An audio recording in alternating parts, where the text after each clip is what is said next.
I was born in Austin, a city where the asphalt melts under the soles in summer, and in spring the air is filled with the scent of magnolias and heavy pollen from the hills. Our house stood in an area where the lawns were trimmed according to a ruler, the mailboxes were polished to a shine, and the neighbors competed to see who had the Christmas lights shining brighter. From the outside, we seemed like the perfect family, a father with a firm chin and a quiet voice, a mother who was the epitome of exquisite austerity, and Celeste and I, two identically dressed girls, always in perfectly pressed dresses and matching bows. But reality, as it often happens, was hidden under a layer of foundation, smiles on display, and framed photos. And before we continue, write in the comments from which city you are watching this video. Enjoy watching. Dad, Douglas Moore, was a man of military bearing, even in civilian life. His shirts always had sharp creases on the sleeves, and his shoes always had a mirror-like shine. After the army, he began working in the city's architecture department, and every morning he tied his tie with equal concentration, as if he were going to battle instead of work. He spoke little but forcefully, and his rare words often weighed more than his mother's long monologues. Mom, Lauren, originally from Chicago, has been a model in catalogs for a long time and even appeared on the covers several times, according to her. She never let us forget about it. Her golden hair was arranged in neat ways, even if a hurricane was raging outside the window, and her face, always immaculately made up, maintained an icy mask of calm. She loved order, silence, and delicate, aristocratic features, which over the years became her religion. And so, in such a family, almost museum-like in its external immaculateness, we appeared, with faces as if carved by another master. Celeste and I were closer to our paternal grandfather, a strong and simple man like Truman Moore. He had thick dark hair, expressive cheekbones, and a wide nose, the face not of a movie star, but of a man who smells of tobacco and earth. These are his traits that we have inherited. And every year, as other girls at school became more and more like their glossy mothers, we, on the contrary, moved further away from our mother's ideas of beauty. "Your faces are so heavy, girls," she said, looking at us with undisguised disappointment. "You could be such beauties if you took after me. With those noses, those cheekbones, it's not the same. It's not like that." These words pierced under the skin sharper than the needles from the injections of beauty. I've learned to hold my face like it's a mask too, but Celeste. She went into the bathroom, bolted the door, and sat there for a long time, burying her face in a towel, trying to stifle her sobs. One day, when I knocked, she whispered through the door, "Why should we be like this? Why not like Mom?" I had nothing to say. I sat on the other side, pressing my cheek against the cold surface, and was silent. That night, after the house was silent, I stood in front of the mirror in my room. I stared at the reflection for a long time. Dark eyes, thick eyebrows, a big nose, yes, but wasn't there strength in it? I said softly to myself, "You're not ugly. You're just not like them." School was a salvation. There I found those who did not try to fit into the frames cut out of magazines. Rico, with spots of vitiligo on his hands, joked that he was a living canvas. Abby loved baking and wore bright scarves, despite being overweight. Travis even laughed at his pimples. We sat in the back rows, munched popcorn at the movies, and sang karaoke so loudly that sometimes we got kicked out. I felt like myself. No blush, tight underwear, or Mom's moralizing. It was among them that I learned for the first time that being myself is not a flaw. Celeste was living a different life at the time. She imitated the girls from the so-called Golden Group, slender, always with perfect styling. They seemed to have stepped out of a showcase. Celeste bought magazines, cut out eyes, lips, noses, and put everything in folders. Her bedroom wall eventually turned into an altar of strangers. I once found her sitting on the floor with a mirror and two carved eyes pressed against her reflection. "If only I had eyes like that," she whispered. I was scared. When it came time to choose where to move on, I knew I had to leave. I enrolled at the University of Texas, choosing the Faculty of Business Analysis. Moving was my release. Celeste made a choice that stunned everyone. At the graduation dinner, when Dad raised a glass to our future, she said, "I'm not going to college. I'm using this money for rhinoplasty." Dad almost dropped his glass. Mom didn't say anything, just smiled thinly, as if she already knew the answer. I felt a rift forming between us. Deep, elusive, but such that even the blood in the veins changes direction. I didn't know then that it was from this moment that a story would begin that couldn't be rewound. A legacy that cannot be eliminated, even if surgically removed. I went to Austin, and Celeste stayed, with mirrors, clippings, and a determination to erase from my face what I was learning to accept. When I left my parents' house, it seemed to me that I had come out of a dusty hall of mirrors, where reflections distorted the truth, and smiles were sharp as blades. Life in Austin has become a breath of dry, sun-warmed air. I studied at the Faculty of Business Analysis and worked in the evenings in a small coffee shop on the corner, where the aroma of freshly ground grain soaked into my hair and clothes, and where regular customers knew me by name. My life was simple, filled with routine, but with a clear goal: to become someone who is respected not for the shape of his nose, but for clarity of thought and the power of decisions. While I brewed lattes and pored over presentations, Celeste stayed in a house on the outskirts of Dallas Heights, where her childhood memories still lived in carpets and faded curtains.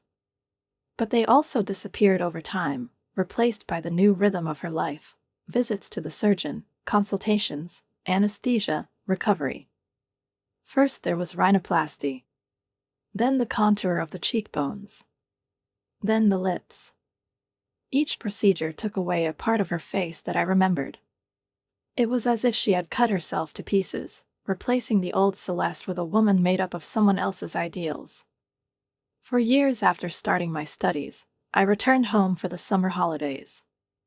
That day, the house smelled of fried peppers and detergent, and everything was so familiar that for a moment I felt like a teenager.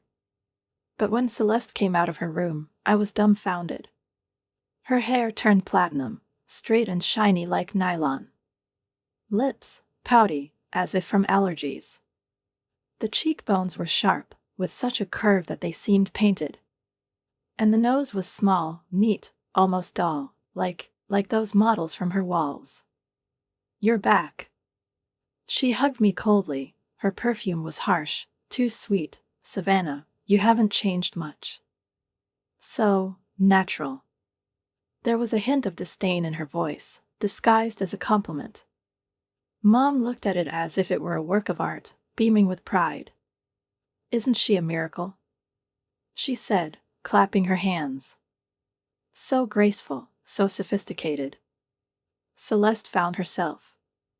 Dad, however, still looked confused. He looked away and picked at his napkin when it came to appearance, but he didn't mind anymore. He gave up, resigned himself. Moreover, he became the one who helped Celeste look for the most experienced specialists. He said this without irony, as if it were not about doctors changing his daughter's anatomy, but about Olympic-level coaches. "It's important to trust professionals," he once told me, as if justifying himself. "Your sister knows what she wants." At family dinners, I felt like a third wheel. Mom talked about Celeste's shoots, new campaigns, and photographers who see the light in her. And when her gaze accidentally glided over me, she seemed to stumble. "Savannah, you could look different. You're beautiful in your own way, but if you could fix your nose a little, just a little." She pointed to herself, to the pictures from the albums, as a sample. "I'm comfortable with my face, Mom," I replied. "It's mine." But her eyes told a different story. They shouted that I was a disappointment. That I'm a failed sculpture. Meanwhile, my life was taking shape. I graduated from university with honors and got a job at one of the largest consulting companies in Texas. At first she was an analyst, then a senior, then, by the age of 27, she got her own team. My work, Tables, graphs, solutions under pressure filled me with meaning. In a world where appearances are on display, I appreciated the invisibility of professionalism. No one asked who made my cheekbones. They were interested in the result. And Celeste. She has been shooting for online clothing and cosmetics boutiques. Her photos were perfect: lights, filters, poses. She knew what angle to turn her face at, how to open her mouth a little to make it seem fuller. She lived with her parents, but on her Instagram it looked like she was in New York or Los Angeles, surrounded by white lofts and almond milk lattes. She built life as a stage, and she cut out everything that didn't fit into the script, including me. When she called and said she was getting married, her voice rang with pleasure. "He comes from a good family," she almost sang. Jared Miller, financial advisor. His parents are Charlotte's beau monde, real connoisseurs of taste. They admire me. The parents were jubilant, as if it was the triumph of the whole family. "That's all we were aiming for," Mom said at dinner. "You've achieved everything, honey. This is your finest hour." I sat across from them, listening as they discussed the venue of the ceremony, the invitees, and the dress code. And then Celeste turned to me and said with a slight smirk, "That's why I'm getting married, Savannah. And you're still the one with our old face." The phrase hit the solar plexus. But I didn't show it. I picked up a fork, cut the chicken on a plate, and said calmly, "I hope you'll be happy." She looked at me searchingly. I was looking for a reaction. But I wasn't going to give it to her.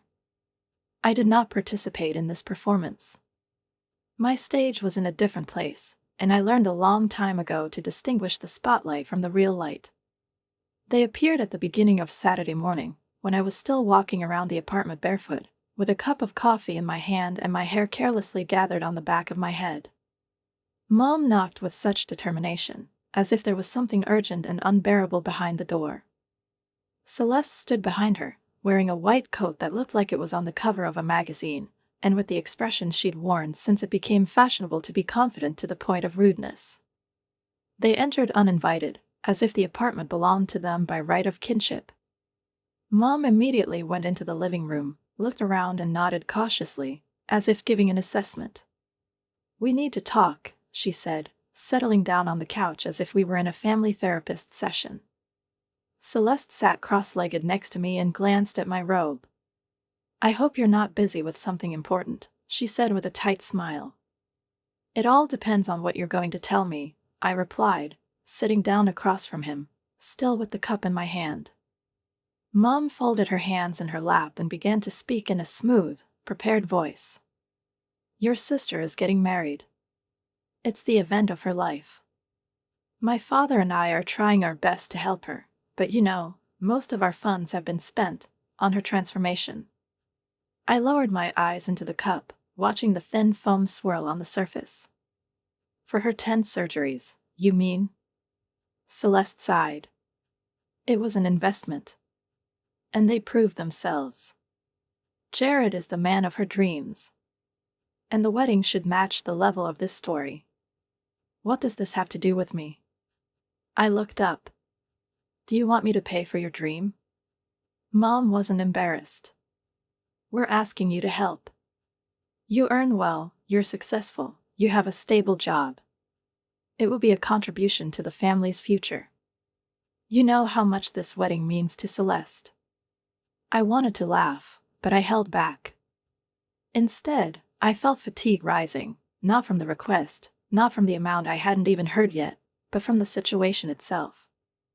From the expectation that I, as always, will ensure, smooth out, endure. "I'll think about it," I said. It was my way of saving face and not blowing up. But Celeste didn't take no for an answer. The next few days, she turned into the shadow of my house. She came without ringing, sat at the door, wrote messages, left voice messages, where tears and manipulations were interspersed. "You don't want this day to be a failure, do you?" It sounded over and over again. "Don't you really care how I look in front of his family?" On the 5th day, I gave up. From fatigue, from irritation, from guilt, which seems to have been sewn into my skin since childhood. Okay, I said. I'll help you. But not through you. I will pay for everything directly. Celeste rolled her eyes, but nodded. And a string of calls, letters, and negotiations began. The wedding planner sent me an estimate in which every line was like a bill for a performance. Floral arch, cloth tablecloths, vintage glasses. I signed contracts, transferred money to florists, photographers, and caterers, feeling like the bride of someone else's holiday. And in all that time, I never saw Jared. His name sounded like a spell, like a title. He's very busy, Celeste explained. He doesn't have time for deals, meetings, and banking. You'll meet him at the wedding. Something about it was alarming. I couldn't formulate it exactly, but I felt that something was wrong with this fairy tale. So one evening, after work, I decided to stop by my parents' house, where Celeste still lived. There were several cars parked on the porch, and laughter could be heard through the closed windows. I opened the door with my old key, entering the hallway, which smelled of candles and expensive wine. When I stepped into the dining room, my heart slammed into my chest. My parents, Celeste, a tall stranger, and an elderly couple with neat hairstyles and expensive watches were sitting at a long table. Everyone was dressed up, glasses were raised, plates were filled with treats. The engagement party. I wasn't invited. Consuela. Celeste suddenly exclaimed with theatrical relief, jumping up from her chair. You've finally come. The kitchen is in a mess, and the dishes don't clean themselves. Before I could say anything, she grabbed my hand and pulled me towards the kitchen, whispering, just play along. These people are important. Don't spoil my evening. I staggered back, but she pushed me inside, and a second later she returned to the guests. And I was left standing, stunned, among the sink with glasses and empty packages. I could hear Celeste saying loudly, deliberately, I'm sorry about her. This is Consuela, an immigrant from Mexico. She barely speaks English, but I pay her handsomely. We are obligated to help those who are less fortunate. There was a pain in my throat. I pressed my back against the wall, trying to process what I just heard. My own family. My sister. They passed me off as a servant, pretending that I was nothing more than a backdrop for their production. The lies dripped like poison into the ears of those who laughed at the table. I took a step closer to the doorway, and my heart was pounding in my temples. At some point, I felt myself being pushed, Celeste, passing by, through, the dishes, Consuela. Now, not later. And then I went out. She stood at the table, where everything froze. The smiles froze. His father's hand with the glass stopped in midair. I looked at everyone and said, my name is not Consuela. I'm Savannah Moore. Celeste's twin sister. Look at me. That's exactly what she looked like before 10 surgeries. There was a silence in the room that was louder than any scream. And I went out, hearing the empty glasses clinked behind me, falling on the snow-white tablecloth.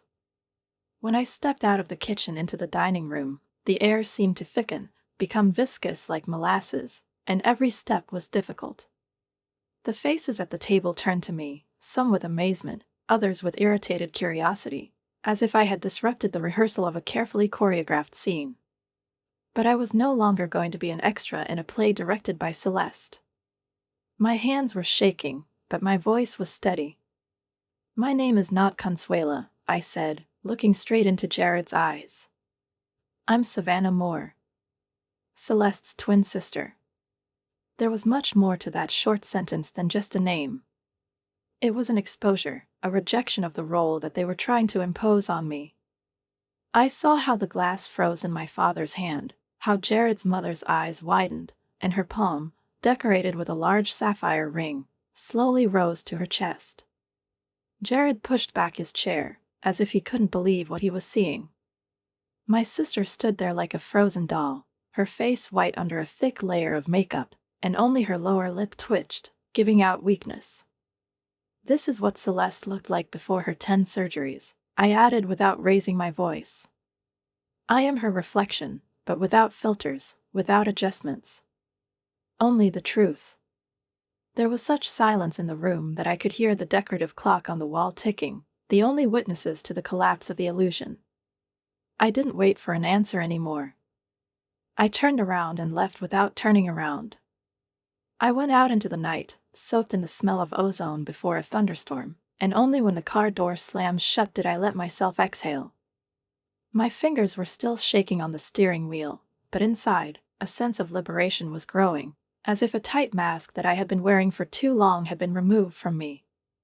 When I returned home, the apartment greeted me with silence, in which there was more warmth than in any family gathering in recent years. I turned off my phone. He continued to vibrate in the bedside table, as if alive, spewing out a stream of calls and messages. First, from my mother, "How could you? You've disgraced us." Then from my father, "You've gone too far. It's not just a riot anymore."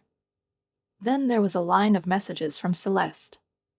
They were long and incoherent, sometimes with threats, sometimes with accusations, sometimes with subtle notes of pleading. I didn't answer. I was sitting on the floor by the window, wrapped in a blanket, and watching the wind shake the trees behind the glass. Trying to figure out what to do now, where to move, how to pull myself together after the scene. The phone kept ringing, as if someone was desperately trying to get into my inner world. I answered the 20th call. Perhaps to make a point. Perhaps because Celeste's voice sounded unbearably loud even in silence. "Will you ever invite me to your wedding?" "What is it?" she asked after a pause, as if she was seriously expecting a discussion. I was silent. "But why would I go to a wedding with an ugly woman like you? You're going to ruin everything. You'll look like a blur in the photo. Everyone will think that you are a poor relative. I would be ashamed to stand next to you." Her voice cracked, became shrill. That was enough. It was as if everything that had been rotting under a layer of decency had now come out. I felt a familiar feeling rising in my chest, not rage, but a calm, heavy determination. I turned off my phone, turned it down, and never touched it again.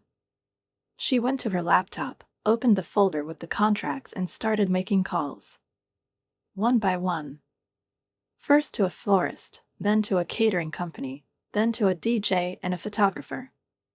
"Yes, this is Savannah Moore." "I have to cancel the order," I said over and over again, making no excuses.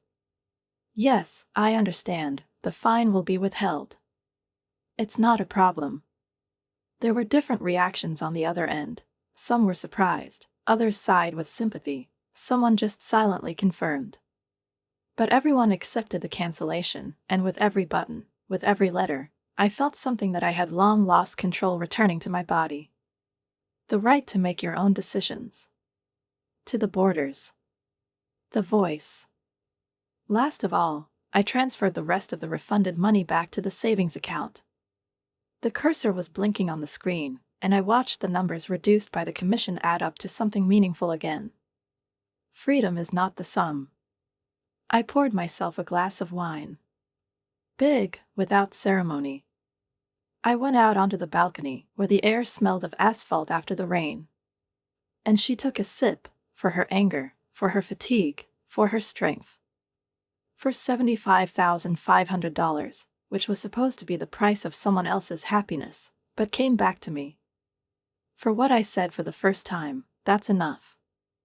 And she said it out loud. The next morning, I woke up to a knock that was too persistent to be accidental. He was banging on the door like a tocsin, like a desperate call from the direction I'd been turning away from for a long time. I stood up, stepping on the cool floor with my bare feet, feeling an uneasy premonition rise in my chest, barely formed, but already inescapable. When I got to the door, I looked through the peephole and saw 3 of them. Mom, Dad, Celeste. We stood in the hallway like a scene from an old play, repeated with a new fury. I opened it. They burst into the apartment like a hurricane into a fragile shelter. Mom spoke first, her voice ringing with tension. Every word seemed to bounce off the walls.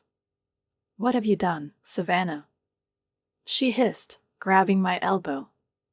"You ruined your sister's wedding. You set up your family. You're embarrassing us."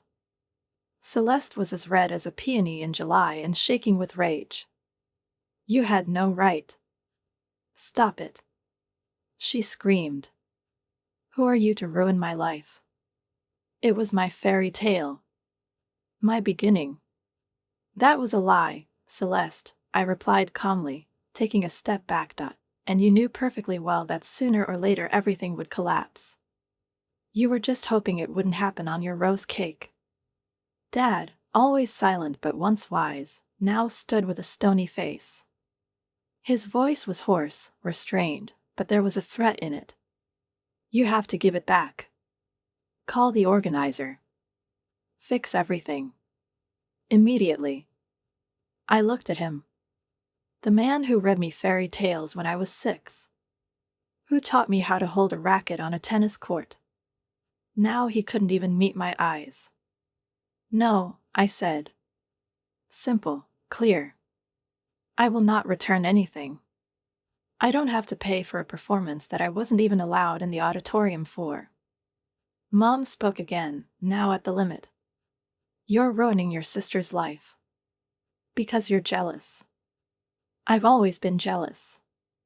Because she has everything, and you're left with this face, this body, this mediocre life." I felt rage rising in me, but it was quiet, icy. I looked at her and laughed.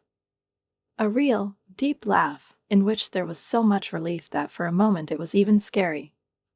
Jealous? That she's afraid to show her real appearance? The fact that she lives every day under the pressure of other people's expectations, like in a corset that slowly suffocates? Do you seriously think that this is envy? Celeste stepped back, her eyes burning, but she was no longer screaming. Mom spun around, picked up her purse with a magazine snap, and headed for the door. "You'll regret it," she said. "You'll be alone. With that face. With this pride that no one needs." They left, slamming the door so hard that the glass frames on the wall rattled. I was left standing in the middle of the living room, where the air was still full of their words, like the smell of burning and ashes after a fire. I knew this wasn't the end. And she was right. A day later, Celeste launched an offensive. Long posts appeared on her social networks, theatrical, heartbreaking, like the script of a cheap melodrama.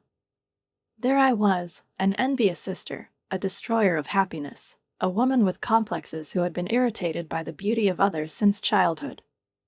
She made me look like enemy number one. The comments rained down like a snowstorm. Someone called me a monster, someone felt sorry for her.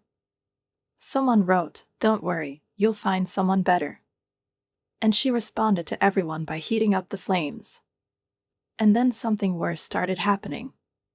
She was waiting for me at the entrance to the office, standing on the opposite side of the street, smoking and pretending to be a random passerby. I saw her through the glass while I was trying to focus on the morning meeting.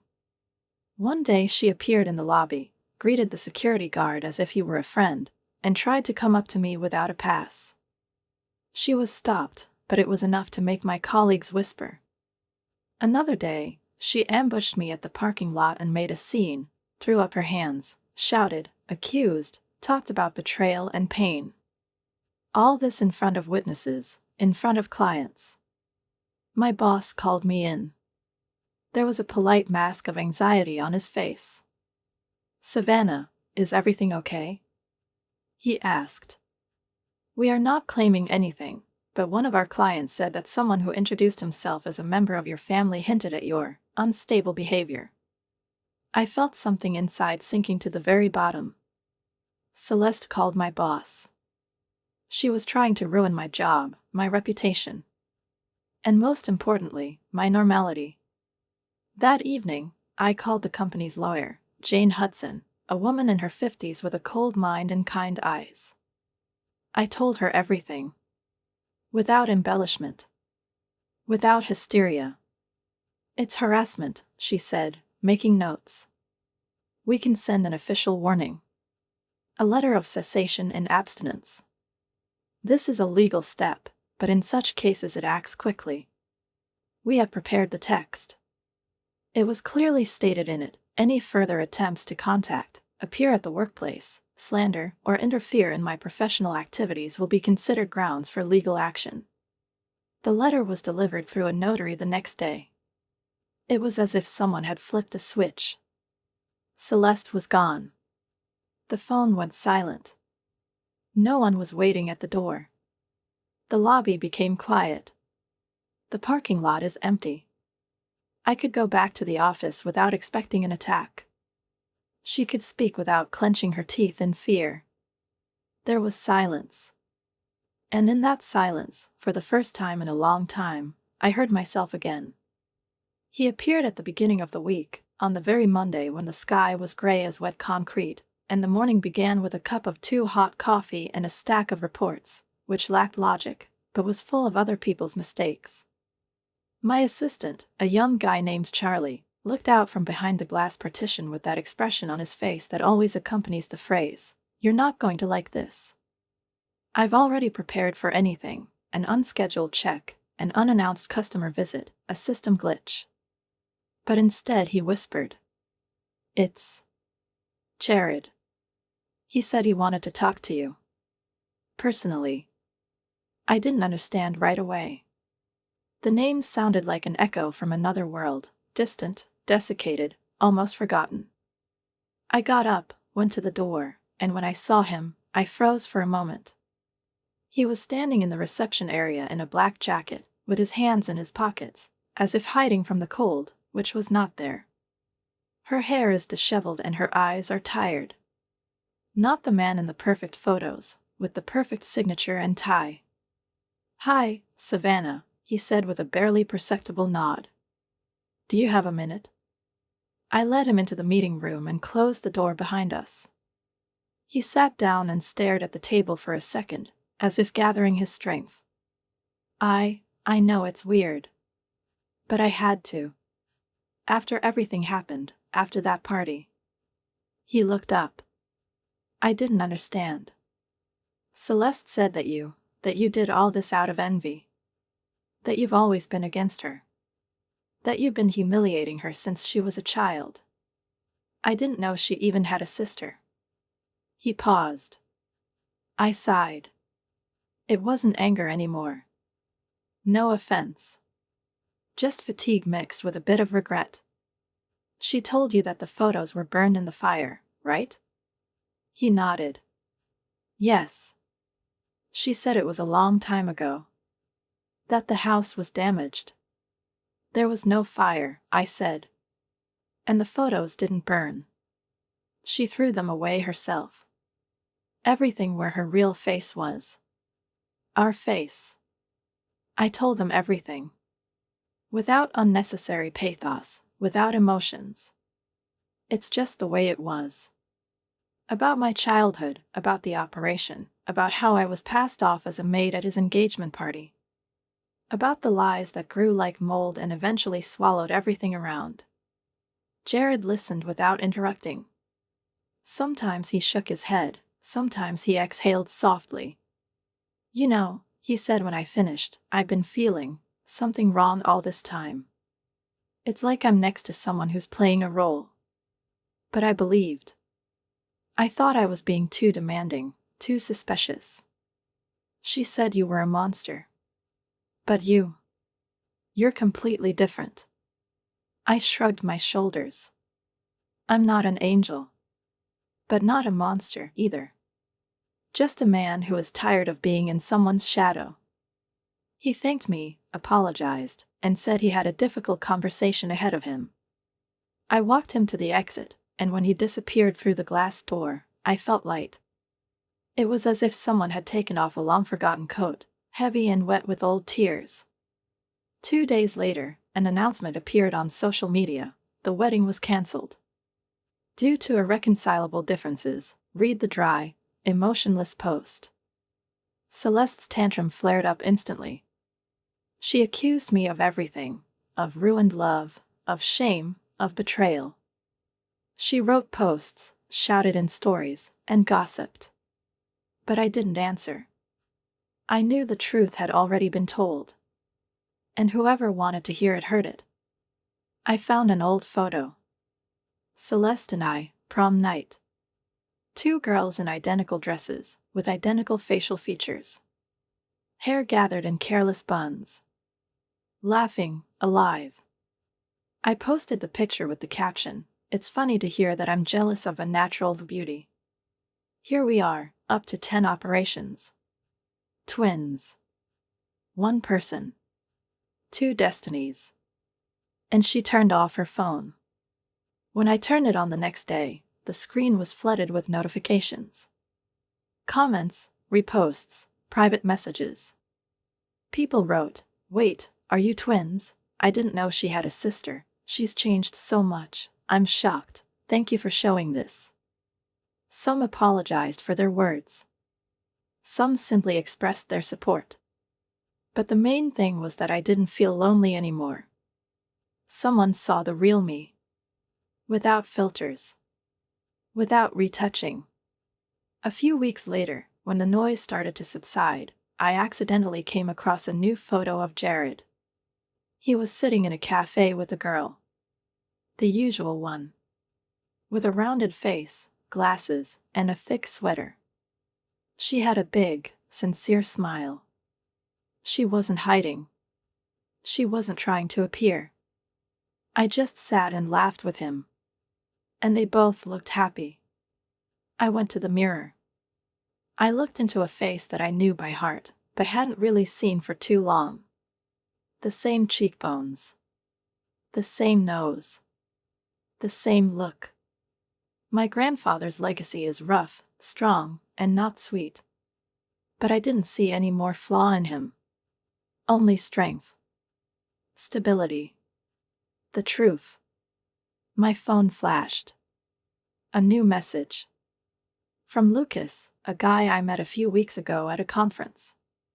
He was funny, a little clumsy, with his hair always disheveled and his love of podcasts about astrophysics.